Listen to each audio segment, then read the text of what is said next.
Really Evil Dead Rise 2023 සම්පූර්ණ කතාව ආරම්භය කතාව ආරම්භ වන්නේ වනාන්තරයක පිහිටි විලක් අසල ඇති කුඩා නිවසකිනි. එහිදී ජෙසිකා නම් තරුණියකට අද්භූත බලවේගයක් ආරූඪ වී ඇයගේ පෙම්වතා සහ මිතුරියව ඊතා අමානුෂික ලෙස ඝාතනය කරයි. මෙය ප්‍රධාන කතාවට පසුව සිදුවන දෙයක් වුවත් චිත්‍රපටය ආරම්භ වන්නේ මෙම බය හිතන දර්ශනයනි. 2. ප්‍රධාන චරිත හඳුන්වා දීම. මීට දිනකට පෙර බෙත් නම් තරුණිය ඇගේ අක්කා වන එලි හමුවීමට ලොස් ඇන්ජලීසි පිහිටි පැරණි මහල් නිවාසයකට පැමිණෙයි. එලිටද දරුවන් තිදෙනෙකු සිටී. ඩැනි, බ්‍රිජට් සහ කුඩා කාසි. බෙත් තමන් ගැබ්ගෙන ඇති බව පවසන අතර ඔවුන් අතර පවුලේ කතාබහක් ඇතිවේ. 3. මරණයේ පොත සොයා ගැනීම The Discovery.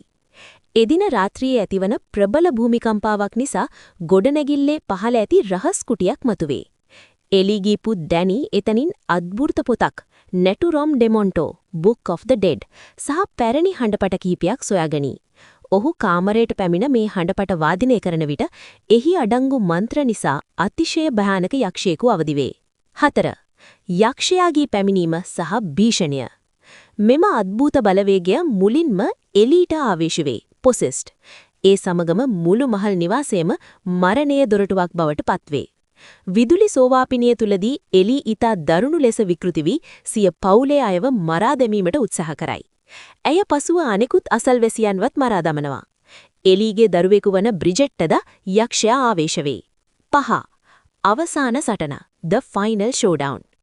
අවසානයේ ඉතිරිවන්නේ බෙත් සහ කුඩා දියණිය කාසි පමණි. යක්ෂයා ආවේශ වූ සියලු දෙනා එකතු වී සිරුරු කිහිපයක් සහිත අති බය හිතන යෝධ රක්ෂසයෙකු නිර්මාණය කරගනී.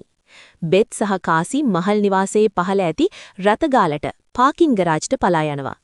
එහි ඇති ලී කපන යන්ත්‍රයකට දමා එම රක්ෂසයාව සම්පූර්ණයෙන්ම විනාශ කර දමයි. 6. කතාවේ අවසානය. බෙත් සහ කාසි දිවි බේරාගෙන එතනින් පිටව යනවා.